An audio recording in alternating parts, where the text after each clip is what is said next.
Ang tunay na mag-asawa, magsamang lumalaban, nangangarap at nagpapakatatag. Sa buhay mag-asawa, hindi lang saya at tagumpay ang dapat.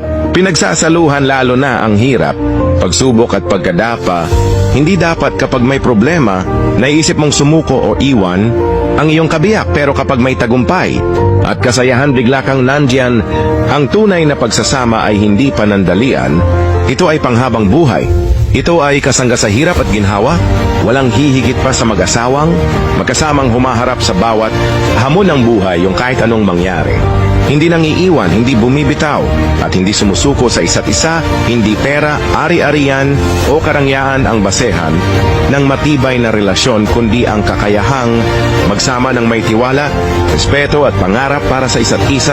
Isa sa pinakamalaking senyales ng isang healthy at matibay na relasyon ay ang kakayahan ninyong mag-usap ng maayos. Mas inuuna ninyo ang pagpaplano para sa inyong kinabukasan kaysa sa pag-aaway tungkol sa pera.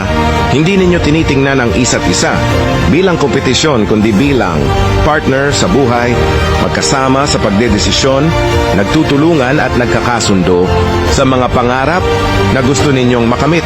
Dahil sa dulo ng lahat, ang mahalaga ay hindi kung gaano kayo kayaman o kung gaano karami ang meron kayo. Ang mahalaga ay kung gaano ninyo pinahahalagahan at pinanghahawakan ang isa't isa. Piliin mo ang taong hindi ka iiwan kahit wala ka. Ang taong mas inuuna ang tayo kaysa sa ako. Dahil ang tunay na pagmamahal ay hindi lang sa saya at kasaganahan, ito'y sa hirap, sa sakripisyo, sa pag-unawa at sa pangarap na sabay ninyong binubuo.